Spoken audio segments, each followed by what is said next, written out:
Hey, it's Azrael Lawless, and once again, you have found yourself falling straight into Hella Vella. Welcome, and you found a Lawless interview. And today we're going to be interviewing Vella author Teshelle Combs.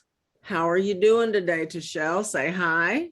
Hi, guys. I'm doing great. You can call me Tess. Yes, and that's why I had to look down at my paper, Yeah. is because I was like, my brain was going a million different directions because I think of you as Tess. So I'm Yes. looking down here Tess at this paper to make sure I don't say it wrong. So it's Teshelle as a written, Teshelle, yes. but for My author name is Teshelle Combs, and then my friends all call me Tess. So we're going to go with Tess. And you are, how are you today? You already said well, I think. So amazing. So Good day amazing. so That's far. awesome. Yes. I think you just had a birthday. Birthday yesterday. I'm 33 now. I did it. Fantastic. Survived one more. One more trip around the sun. Yep. You're going to take it with Vella and with all of us as your Vella author pals. Heck yeah. So yeah. So as you know, having probably watched a couple of these vids, I have one question I ask every author as we start out, right out of the gate.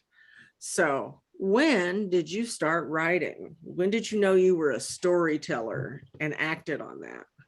All right. Okay. So maybe a slightly unexpected answer. I would say that I started with oration, so saying my stories first when I was a kid, which is culturally, I grew up in St. Thomas, Virgin Islands, so I'm a Caribbean girl, and storytelling is part of our heritage, part of our tradition. My grandma would tell stories. My dad is a storyteller, and so I would rewrite stories I read, and then I would tell my friends the stories, and they would listen for some reason. I guess maybe I didn't think I was talented when I was younger, but I thought it was fun. So I would tell them these stories, and they would ask for more. And then eventually started writing poetry. And I think right out of high school, I wrote my first novel. I told my parents, I'm not going to work this summer. I'm going to sit down. I'm going to write. And I thought I was going to be a scientist. I thought, like, everyone thought I was going to be. That was what I was going to do. And I still love science. I was going to be a physicist or a chemist. And writing was just for fun. And I sat down and I wrote a tarot. I mean, it wasn't good. But I did it. I wrote a whole novel right out of high school. Never really showed it to anyone. Wonderful. And then in college, changed my major to English. So went from chemistry to undeclared humanities to philosophy, did that for most of the time. And then at the last minute, I was like, I think I love writing enough to do this. And so went for an English degree. I was going to be like a fancy literary, no genre for me, no vampires, nothing. I was just going to write. I loved magical realism, loved Toni Morrison, all that. I was going to write that kind of stuff. And then out of college, started freelancing, wrote like Eat How articles, if you remember those, whatever I could do, blogs for companies. I just wrote whatever I could. And then eventually, I say 2013, did my first novels. And I actually put them out on Wattpad first because I was like, well, I don't know what I'm doing. So I put them out on Wattpad the very beginning. So it's probably like 2012, 2013, put them out. And it was a dragon shifter kind of urban fantasy. Ooh. And then that one's core. And then the system is like gifted teenagers that were kidnapped and forced to be assassins. So I had those two stories out. It went well. And then I decided I was going to indie publish rather than traditional publish. And I did a few queries and they went okay with traditional publishing. But I don't know. I just looked at my chances of getting a big publisher and I was like, I think I like the royalty shares with being an indie author better than the small press that I was probably going to end up with. Mm-hmm. So I did indie and I wrote for a while, had my kids, had to change my plan, go out and get a job that was going to work. And so I actually worked professionally, nonprofits, churches. I sang for a living, and then discovered painting, did that, and it was long story short, came back to writing now. I did a bunch of poetry books also.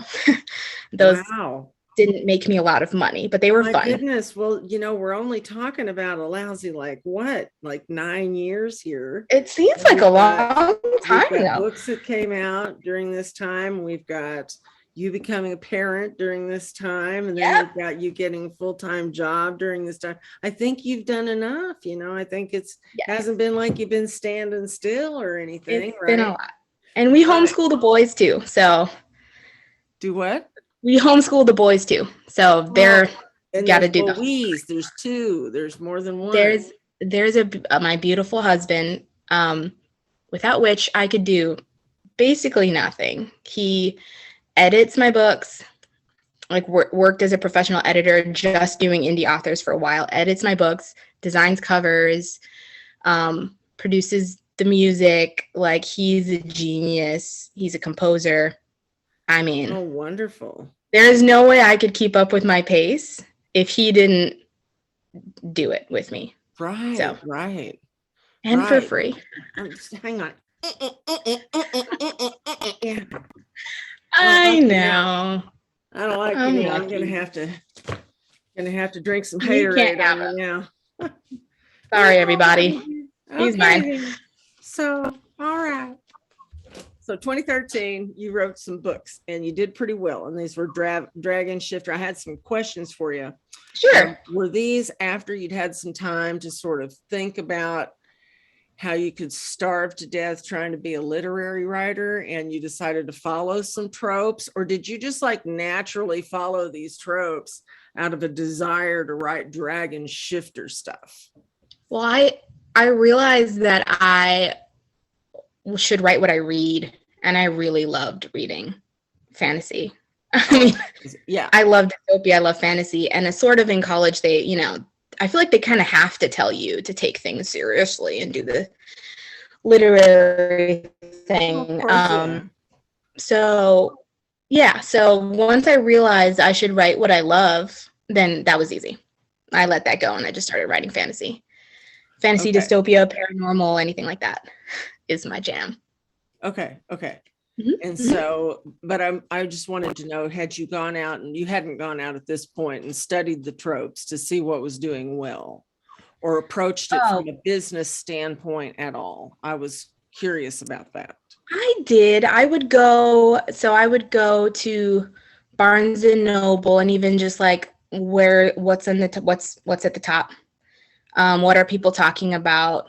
I think The Hunger Games was a big inspiration. Even if I didn't exactly love the book, like I would read Twilight and what can I learn from this? How did she do it? Why do people like this? And I even watching the movies, because I love screenwriting. Well, what did they change from book to movie? How can I start crafting with my audience in mind, knowing what's popular now, but also predicting what might be popular in the future? So I definitely wasn't just hoping. I was trying. I was plotting. I'm planning and trying to predict what people would like. Right, yes. Right. So when I wrote my first Dragon Shifter, I tried to make something I thought people would like. And I had my target demographic in mind. What age group do I think would read this? What genders, and can I market to them? How's it going to work? All that stuff. Yeah. So deciding to write your Dragon Shifter was more than just love of it. Was a lot of things. It was more, but it was an informed decision as well. Yeah. Go. Can I be successful doing what I like? Perfect. Yes. Perfect. So yeah, you really had that dialed in. So that's cool. And then so those two books will be available. Can we still make them available with our links here? Yeah. In this video? Oh yeah, I can get those to you. Yeah, those are still out there. Cool. So those links will be in the video description underneath her Vella link. Yeah. And she has a plethora of Vella links. Let's get into that. Now, when did you first hear about Vella? Oh gosh, Christmas Eve. I have a very clear story. Christmas Eve, went to my husband's family dinner, like my in-laws, and his papa is just, he's the coolest guy. But he's like grizzled, like a vet, you know, if you can imagine him. He pulls me aside and he's like, listen here, honey, you need to be doing this Vella thing. He's an author as well. And I was like, oh, I kind of heard about that, but you know, I'm not even writing right now. I felt like I almost couldn't write for a little bit. I was like, I'm not gonna do that. And he leaned in and he like whispered how much he made on his last bonus. And he was like, 600 words an episode. And I was like, what? That's possible? It was more than I'd made on like hustling with my dragon shifter. My grandpa-in-law. Your grandpa-in-law. My grandpa-in-law is writing for Vella. Yes. Yeah. I'll plug him in the end. So hang on. Okay. All right. Okay. All right. Let's have it. All right. Okay. So he says this, and I don't know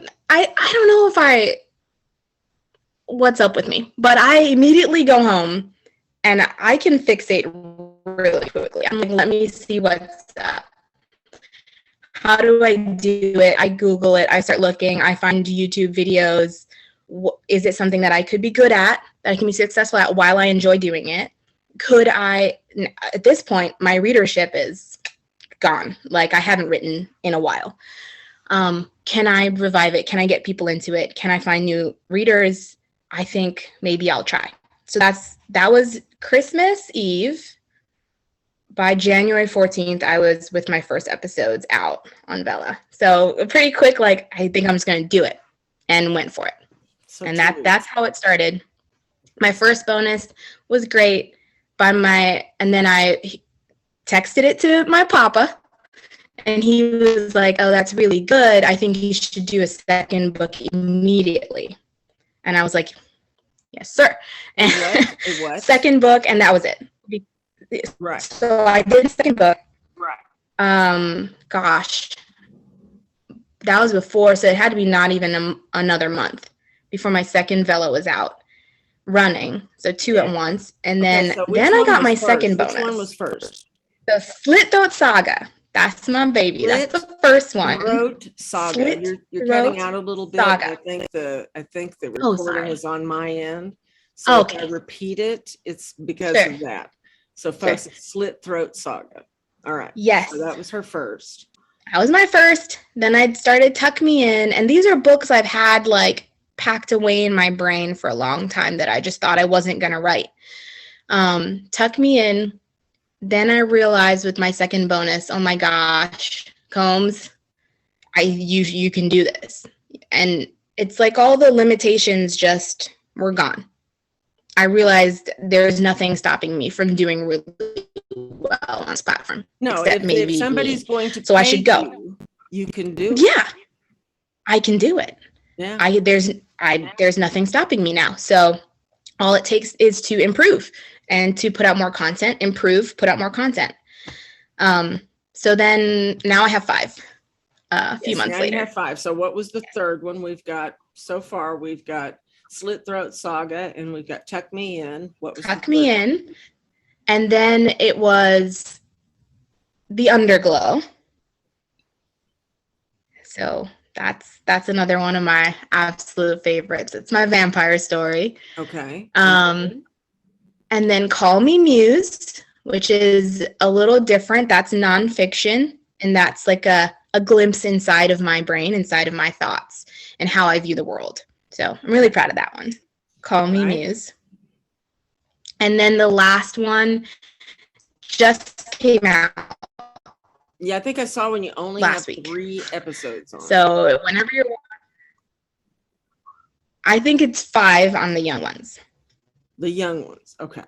Is it 5? Yes, the young ones. It's 5. So, and that one, I update my episodes pretty quickly. So by next week it'll be 10. Cool. So tell me, what are these? First of all, what is the Slit Throat Saga about? Now, slit throats, obviously. So some kind of murder something. What is it? I have a love-hate relationship with my title because I think it's really clever, but then I also think people think it's maybe a slasher, and it's not. It's fantasy, dystopia, and the seed thought here was, what if I could write a story where it's illegal to be yourself? Like it's outlawed to be who you inherently are. So my main character can manipulate or control metal, and that is outlawed in their dystopian society. And thus begins the journey. So episode 1 is her at an execution where they are slitting the throats of people who have this ability. And she secretly has it too. So, and it's a wild ride from Like there to that the end of X-Men season 1. guy? Just finished season 1 a few weeks ago. Is she like that? Yeah, it's kind of like Magneto. Except they can store the metal in their bodies. Each of the metals is almost like a character. And you can like have a relationship with the actual metal. So That's cool. You get really close and personal with what it's like to be meta, as it's called in the book. Oh, that's really And I got to do a lot of on how metal works in the human body, how much of us is made of metal, which is super cool. I didn't even realize calcium is a metal, magnesium, all of these things that make up our anatomy are metals. And so what it's like for these people to be deprived of metal, and what it's like for her to become herself, my main character Nexus, to become herself and actually learn how to defend an entire civilization. So well, that's pretty cool. I think that one sounds great. Okay, so you had that one and you busted that sucker out. And how many episodes did you say you have? And is it complete? So season 1 is complete. Hmm. Season 2 starts at the end of May. So if you're watching this after May, it's out. Well, it started because it's a serial story. So it's going to go 1 episode at a time. And I have 86 episodes of season 1. So that's about 100,000 words. Wow, excellent. Which is my longest story I've ever done. Excellent. Well, so then we have Tuck Me In. Tell me about that. Oh, gosh. So this is a dystopian society separated into factions. And I have 2 main characters. One of them is moving from the Grit faction, which is basically the poor of the poor, into the Grades, which means she gets to be an intellectual. And she starts studying what's called a glimpse.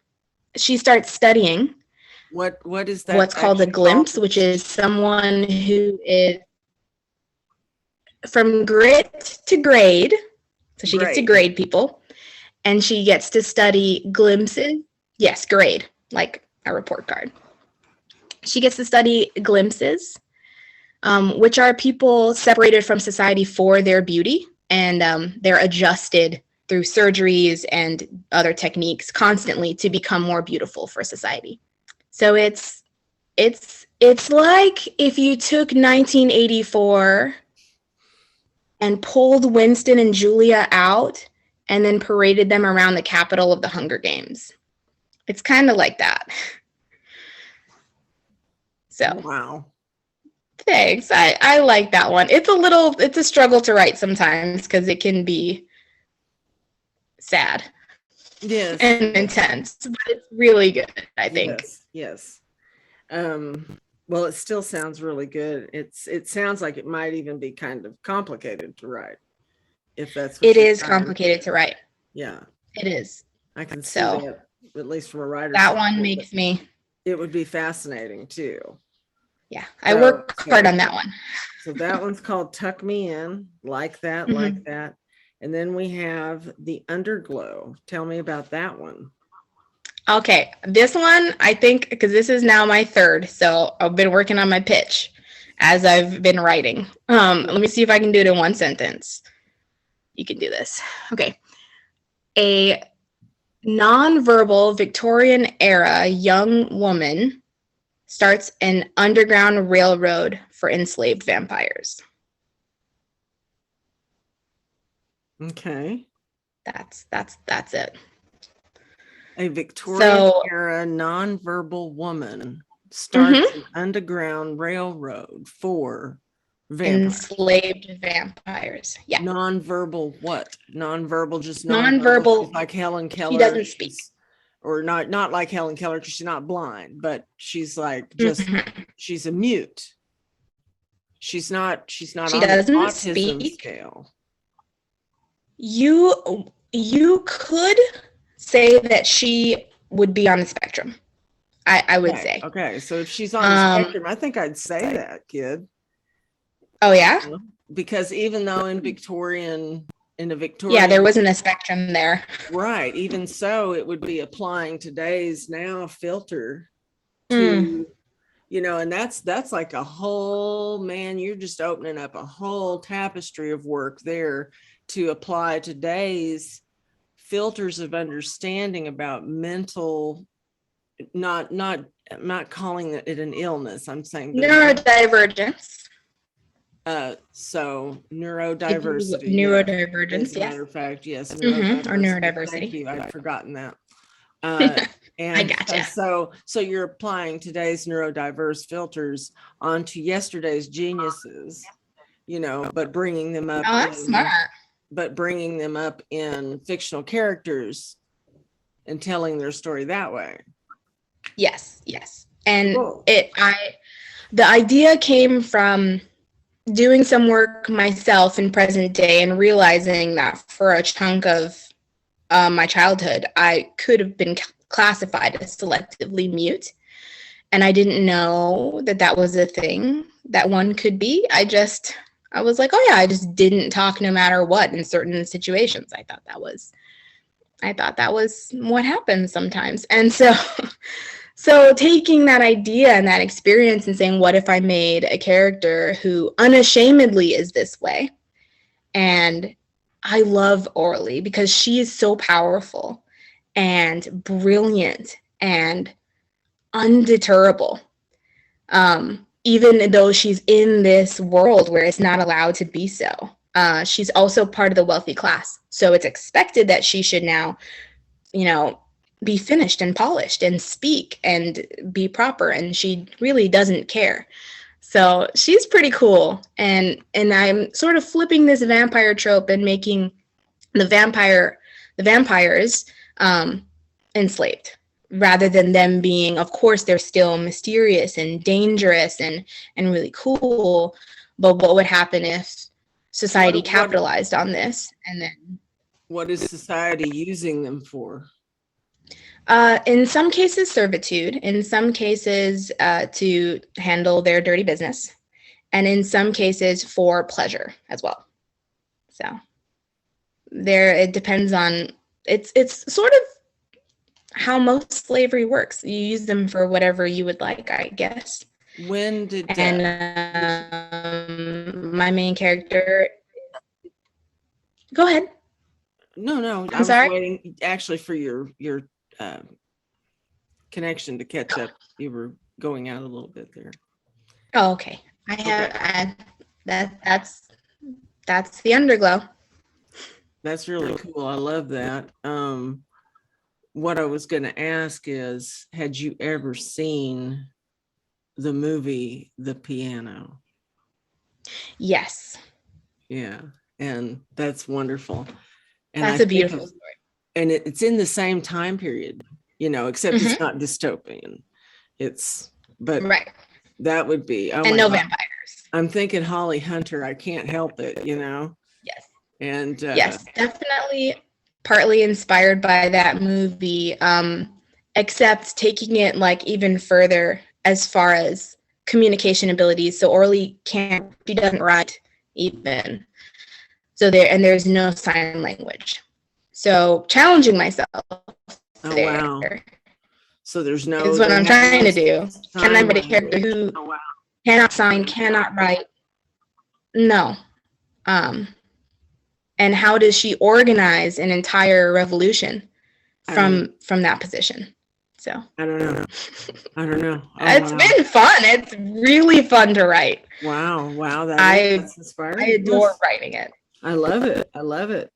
And so that's the Underglow, folks. And the main gist is that she's got a nonverbal heroine who overcomes everything in a dystopic, fantastic. Is it dystopic and fantastic, or yeah, I guess it would have to be. Oh, there's monsters and creepy crawlies and yeah, and Victorian. It's got it all.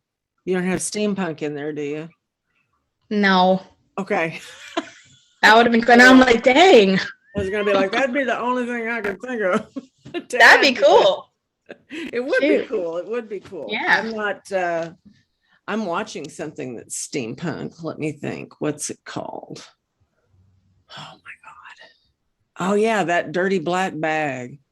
Have you seen it? I haven't heard of it. No. Oh my God. You have to check this out. It's on Amazon, Prime. Mm-hmm. Oh, wait a minute. No, it's not. It's on Paramount. It's called That Dirty Black Bag. And if you have regular television, which I haven't had for many, many years, it would be like ABC, I guess. I don't know. Paramount, ABC. I don't know. But yeah, we'll have to find it. Bag. Fantastic thing.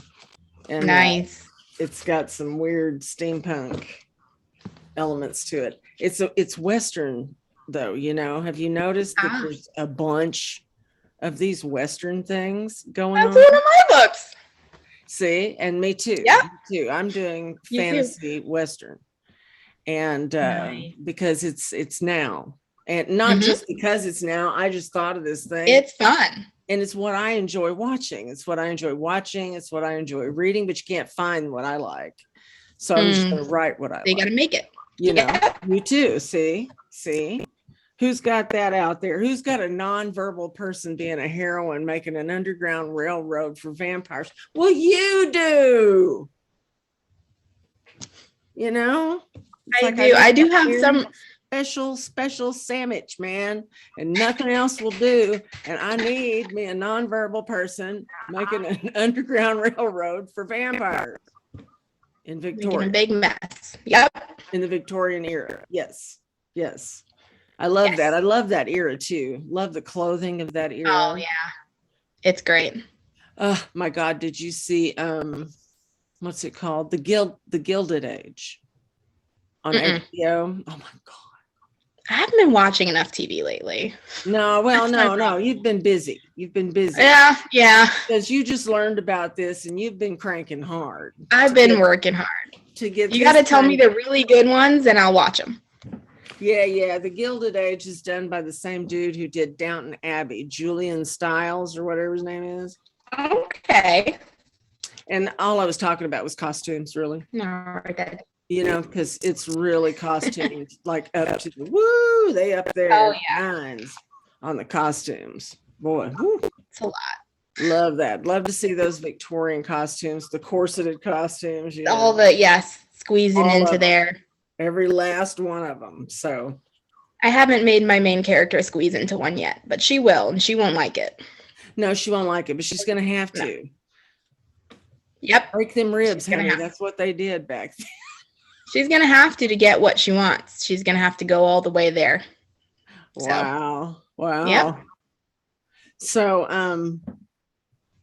my God, we've already gotten to the young ones. Now we didn't really talk about Call Me Muse. Mm-hmm. Let's talk about that one. We can hit that one really quick. Yeah. That one is me doing my best to express not only my thoughts on just simple topics in real life, but the way I think of things and the way I see things. Because it's always been really difficult to capture that, not just the thing itself, but the way of it.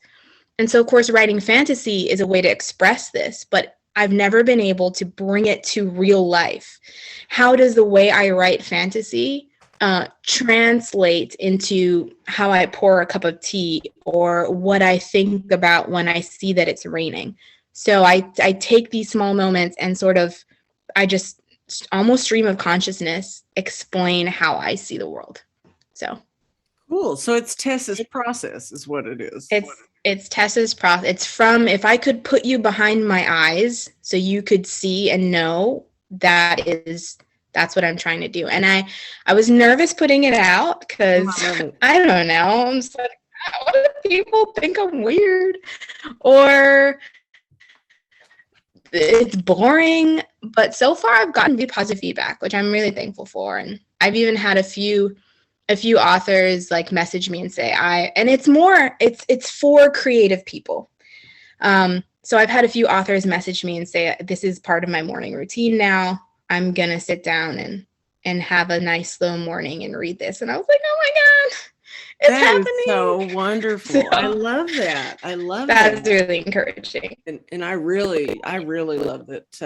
It's the age of people putting themselves out there. We've come now to this point where rugged individualism has met, dear God, how did we get so disconnected? Correct. And there's a bunch of us trying to reverse that and reconnect and just let everybody know you're not alone. We got there is no normal, dude. There is no normal. No, I think I wrote that. I think everyone's strange or something like that. I've done an episode on, so I agree.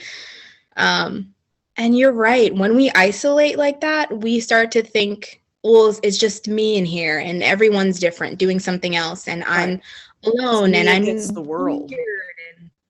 And no one understands things the way I do. And who will help me, And when you start to connect with other people again and start sharing who you are, you realize that we're all collaborative. And there's beauty to that. And I think for me, the more I start to realize I want to be with you and I want you to be with me. I still get to be myself. No one else can live this life, but I get to share it with you. So, yes. And instead of daily trips to the well or the clothes washing site or whatever, we're meeting with each other on social media. Yeah. And getting to know each other a little bit on social media. Humans will strive to. We will connect. Be connected to each other. Yes, we will try.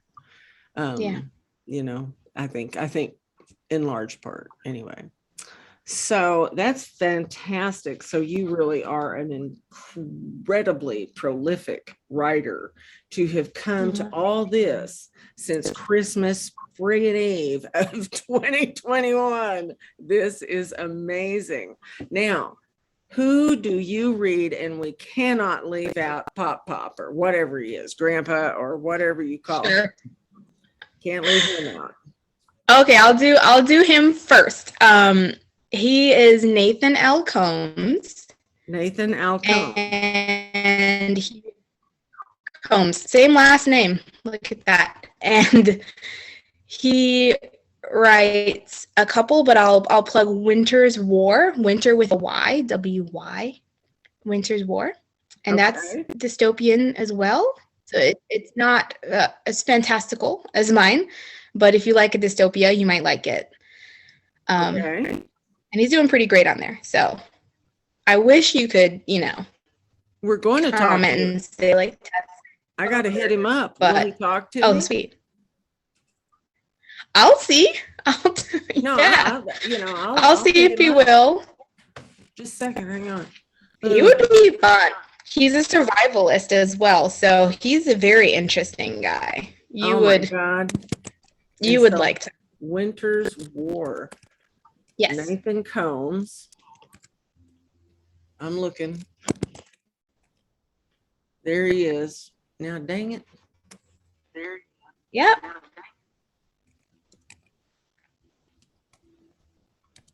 Just wanted to see if we were friends. Are we friends? We are not yet Facebook friends, but I don't think he's on really much social media, so probably really. Not. And he's still doing good out there. Oh my God, that gives me. I don't know how. Such hope. He's doing something. What's he doing? I don't know. I don't don't know. You have to interview him and find out, I guess. That's what we're going to have to do, girl, is what we're going to have to do. I think it would be cool to have both of you on at the same time. Oh, boy.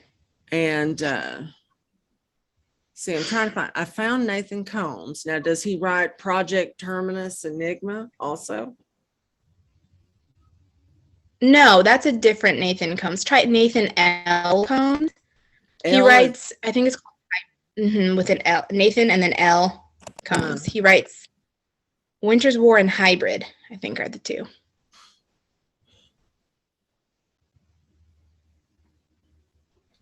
Well, here's one called The Twilight's Last Gleaming. Yes. On Your That Own should America, be. Will You Survive? That's his survivalist book. Right. That's a paperback. On Kindle. That's a paperback. It is. And on Vella.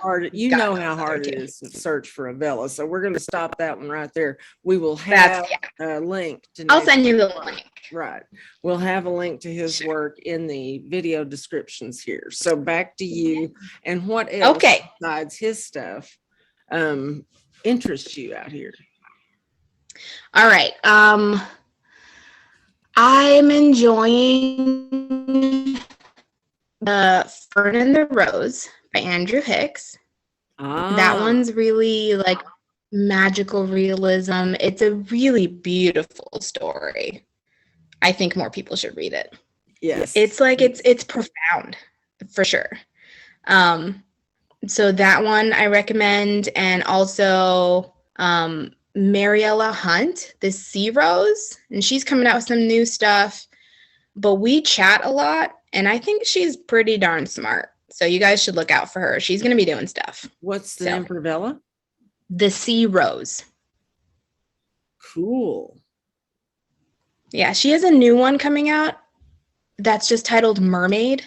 And I got so jealous. I was like, what? That was brilliant. That's brilliant, right? That's brilliant. I'm like, you're going to be famous. This is it. Just Mermaid? How did you... I know. This is what you do. I'm here coming up with Slit Throat Saga. What should I call it? She just... Mermaid. Anyways, so... You're just like... Look out for her stuff. Anytime someone wants to find a mermaid story, you're going to be right there. Top of the mermaid tag, mermaid everything. I know. So she's good. You guys should check her out. Some people you just want to club to death like a baby seal. Anyway, go ahead. Or just like and make great friends with them forever. So absolutely. When she gets interviewed, maybe she'll plug me. Absolutely, yeah. We gotta have her on here too. Sure. Because you said she was sharp, and man, yeah, that whole mermaid, huh? Mermaid. Yeah. Okay. Mm-hmm. Well, I guess you could do something, just copy her and just be like vampire. Vampire. Dragon. I know. Just magic. Dude, just these work. Okay. There's no way these people can, copyright that name. Not copyright. Yes, that's what I'm saying. There's no way people can copyright a single common word in the English language. No. And even if people, the mermaid of whoever after that, you're still mermaid. Like, yeah, you did it. So yeah, you did. You were the first. Yeah, that's pretty good, man. I like that. So we'll definitely have links to those in there as well. And here is the last and very difficult question. A lot of people hem and haw on this one. They just don't know what to say because they're having such a good experience with Vella. And it sounds like you certainly are having a good experience with Vella. And I'm very happy about that. But so far, based on your brief experience, since it's just been since January, the year is young yet. But what would you, if suddenly you were no longer Tess Combs, but Tess Bezos, now in charge of all things Vella? Oh dear. Okay. Not as his wife. Yes. No. I wasn't being that way. Like I know. His adopted child, who is suddenly now going to have control over all things Vella. What would you change, if anything? That would be a kind of cool story. to write. But now I'm like, what if I was like his secret now? He had to, let's say he had a reality show, like lottery, because he needed at least 50 kids for a tax shelter, so Oh my gosh. Wait, so really quick. The plot of The Young Ones is that these wealthy people raise their kids to become heirs, but then they take this sip of immortality and they don't need their heirs anymore. So all these like industry brilliant, moguls get thrown out into just the poor part of town, and then they start to build their own industry to challenge their parents. And so my main character is like a sociopathic Wild West kingpin. She's amazing. Nice. And she's going to beat all of the old people that have done this to them. Anyways, that could be Jeff Bezos right there. If we, you know what I mean? If we just tweaked things a little bit. Right. So maybe he got a lawyer that advised him he had to have 50 heirs, legit heirs. But then they figured something else out that was a lot easier than that. And they just dumped these guys. We are writing now. This is it. Yeah, writing. Okay. But anyway, Miss Bezos, what would you do with Vella? I would love for Vella to, and I know we're probably working towards this, but I'd love for it to be international. Partly because I know a lot of international people and I have a lot of international readers, and I would love to be able to. It's kind of strange to promote something I know they can't access. And I feel like I wish I could be more loyal to all of my international readers right now, but I can't until I put the book out in paperback or ebook, then they can read it. Right. But they're seeing me commenting, promoting, posting, and they can't access it. And of course I have international author friends as well that wish they could write, and imagine the cross promotion we could do there if we were all able to access this platform. So I do wish it would be international. For advertising as well, just basic ads, it would be very helpful, cost per click wise, if I could internationally run my ads too. Right. The US is expensive. I don't know if you agree with me or not, but we cost a lot. So that would be great. I would love to be able to reconnect with all of my international peeps and get my stories to them. I suspect from a business standpoint, I'm all for the international audience, and I do believe that's where it's going. But I suspect that the bonuses we are enjoying now are in lieu of an international audience, and therefore will cease once an international audience has been supplied. That would be interesting. If they did do that, then it would, the cream would have to rise to the top, I would say, I'm guessing, as far as who continues on there. Right. Or like putting books out onto the platform, because it just wouldn't be worth it, financially for a lot of people. So if they wanted to keep the big writers, they would have to ensure we would get enough royalty, of course.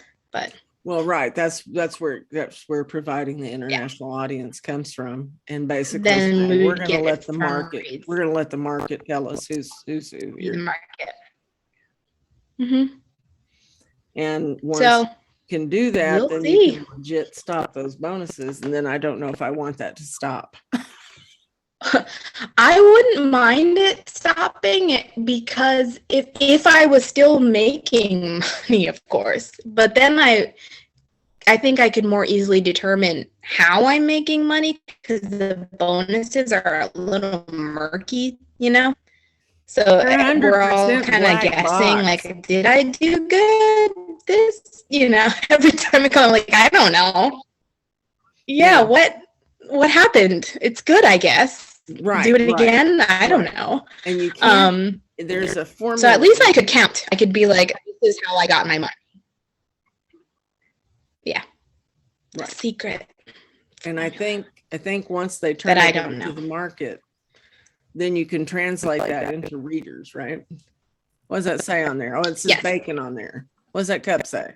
It's don't go baking my heart. I couldn't if I fried. That's awesome. You know. That's awesome. Very, I My love favorite. that. I love that. Okay, so international, anything else?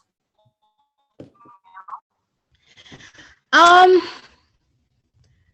kind of do and don't wish there were comments sections available.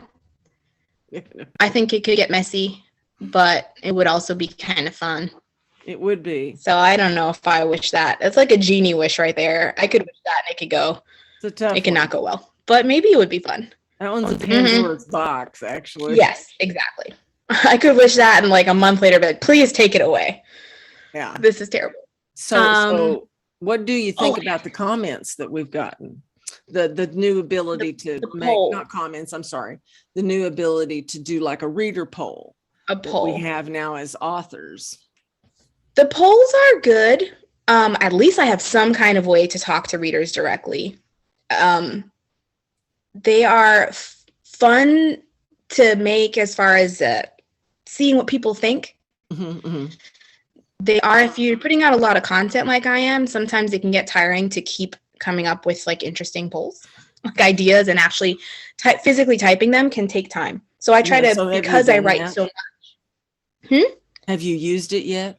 Oh yeah, I use it. I use it a lot. Probably every third or fourth episode, I'll put a poll out for something. And I try to, mostly they're silly. Sometimes they're informational. But typing them does take time, and I try to pay attention to that. I do have, you know what? One thing that would be great that for Vella to do would be to make some kind of author page for us, or at least some way that on a landing page, all of our Vellas could exist. Yes. Do you know what I mean there? Yeah. I would love that. That would be nice. That would be. That's really a pretty cool. practical. There's no downside to that. I wish they would do that now. Yes. Please. Yes. I don't see a lot of downside to that either. So no. Yeah. One-stop shopping and more ability to hop from like you decide you like this author, you decide you like the voice, of the Underglow, and you want to read the young ones, you would like to read anything that Teshelle Combs has written, there should be a better way to come to that. Because just a moment ago when I was searching for your grandpa-in-law, you should find all of them. I should be able to find his Vella, his Kindle, all of that stuff the minute I type in his name like that. But you can't. No. Yeah. The best I can do now is like in an author note, try to explain like how to click on my author tag or how to search my name in Vella, though, not just on Google. Like it's so hard. You can't do it you can't, you can't find it on Google either. They find it, Google it. They have to find it by searching on that. So it's really counterintuitive to do it that way. And I wish they could just click more books, more Vellas by Teshelle Combs, and have that prompt at the end of a story so that I could, or they could even follow me as an author and not just the story. That would be nice. Then they would get updates every time I put out a new story or something like that. Are you listening, Bella? Yeah. Do that for us. Are you listening, Amazon? They're listening. Well, I think they are. And I pointed out, not only do we have Hella Vella, the YouTube channel, we have Hella Vella, the Facebook. And I did point out a couple of days ago on Facebook, they have put a survey right in your KDP interface. So next time you go in there to look at your Vella, look up top, there's a survey tab. Yeah. And you're going to want to take that survey, get your voice heard there for sure. Oh. Yeah, it's pretty cool. So you got that survey tab. See, information. Info, you need the info. Then the other thing that they did, and people were pissing and moaning about it, was that this latest change that they made, and they made it to the frame of Vella, the actual frame of how the story behaves. That's when they rolled out the holes and stuff. Okay. So another thing that happened was that the way that you experienced the first episode changed. People were grousing because there was no longer a thumb that you could click on to fave that story. But what few people understood, and I didn't understand it either until I figured it out, was that, oh my God, something I've been bitching about for months now. Okay, so you can do all kinds of Facebook ads, you can do your TikTok ads, you can do all kinds of crap. And it doesn't matter, because the moment that that person clicks on your link from Facebook or TikTok or whatever, a safety mechanism kicks into place. They're not going to be going instantly to their logged in account and going to Amazon. Okay. Okay. So back before, that was a hard stop. Okay. They could click your link, they could see your nifty little story there. But the minute that they wanted to read even episode 1, the minute they clicked on it, it would say, okay, log in. It no longer does that. Episode 1 can be read by anybody with a browser. Yeah. They don't even have to have an Amazon account. They do not even have to breathe an Amazon account. So the reason, that's why you cannot see the thumb, is there's no freaking account to associate it with. You're getting to read this as a freebie, right? 100% freebie. And if you like the story enough to go on to episode 2, then by God, you have to log in. And so I was super stoked about that. Yes. And if you like it enough to go out of episode 3 to episode 4, and you're leaving the free ones, if you don't have one click enabled, you have to go do that. So I've had to like walk readers through. They're like, what is Amazon asking me? So that's another, like, that's unfortunate, because I'll have readers get to 3 and they're like, oh, I don't mind paying. Let's just keep going. But it pulls people out of the story once you have to enter in a password or go enable one. Right. They're going to have to enter in a password anytime they leave episode. Anytime they have to do that. 1. Because that's how I am too. I'm like, oh, never mind. I have so many things vying for my attention. Never mind that. But if I read episode 1 of something, I would be about 10 times more likely to go and provide that username and password than I would. Especially if it's a good episode 1. Yeah, then I would just to try it. And your episode 1 for the naughty witches. Oh, the naughty witches. Yes. Your episode 1 is good. I was like, dang, it's really good. So if you have I was like, okay, sometimes the story's good, but sometimes like you can tell an author can craft. You can craft. I was like, this is really nice. So if you have a good episode 1 like that, people are they'll do it. They'll do the work after that. But at least you're getting them to episode 1.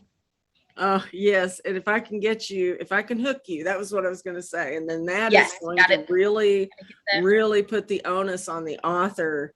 You got to hook them in that 1. You have to. There's a way to write for Vella. Because Amazon's done their part. They've let people have it for, no investment. No investment. We don't even give a shit who you are. You can read this for free. You got to get that episode 1 perfect. Now it's up to us. Yep. That's it. And if you can get it, then you've got it. That's it. So excited. If you can get the hook in episode 1, you will have people. I think you'll have people read your story. I think so too. And so I think that's a great benefit. And I was really stoked when I figured that out. Not having that little thumb was irritating for a minute, but man, once you realize what that bought for you. I try not to worry too much about the very little things, because if you're thinking of the future and the scope of what I want to do, if I spend more than 30 seconds worrying about a thumb that I can't affect. Right. Like, well, I was like, oh, that sucks. Next, like, okay, well, what should I be writing now? You know? Right. Exactly. That so wasn't a bomb just keep on my going. house. It wasn't a bomb on my city even. Hey. No. Can I still write Vellas? Yes. Let's write more episodes. I agree. 100%. 100%. And this is still in its beta. It's still in its infancy. Oh, yeah. That's so exciting. I know. We are on the first wave. We're like, whoa. Super cool. I do. I'm like, I'm in. I'm in while it's still new. I'm gonna later. I'm gonna be like one of the Vella, one of the top dogs later. Yes, That's what's gonna happen. I'll say, Teshelle, yeah, help me. We did it. No, you first. No. I'm gonna be like, I know her. I'm way better at promoting other people than I am at promoting myself. Oh, comes back around.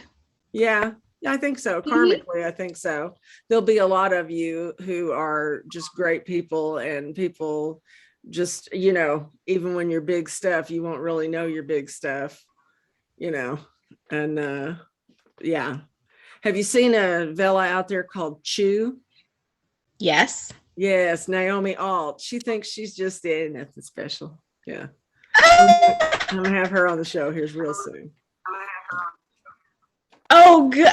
When I first started on Vella, of course, I'm a spy. I'm like, what can I learn? I'm like learning from everyone who's doing what, checking out And I remember my books, like Slit Throat Saga, was on page, 13. If you clicked, because the metrics are hard with Vella. So you have to figure out how you're doing, you have to work hard. So I was on page 13 of my genre of dystopian. And I remember Chew was right up there at the top on page 1. And I was looking at it and I'm like, I'm going to be there next to her. I'm going to do it. And those are some of my goals. I was like, next to Gage and Naomi, and I'm going to just get my little book right up there. And I would, all right, page 9, page 7, page 5. And then finally I'm next to her book. I was like, I did it. So yeah, no, she's definitely bigger stuff than she thinks. Yep, so she's going to be on toward the end of the month. I aspire to do what she's doing. She's awesome. She really is. She's a kick in the pants, and I can't wait to have her on here. And that's what I'm saying. All of you guys are so fresh, and to be rising up in the. Oh, I got to see that. That's cool. It's this is pretty great. All right, my dear. I think we're going to say bye. You have actually frozen for me on this end. And so I have this nice picture of you. Don't worry, you don't have spinach in your teeth or anything. And we're going to end it on this. Everybody, this has been Teshelle Combs. We have had a crummy connection most of this meeting, but I really enjoyed getting to know her. We'll have her back again and see if the connection's any better. Ooh, she's waving bye. We did get that far. Your fingers are moving. Your fingers are moving. I think you're back. Say bye-bye. Bye, guys.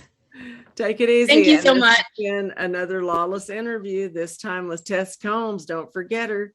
And like I said, we'll have her back later. All right. Take care, everybody. Bye-bye.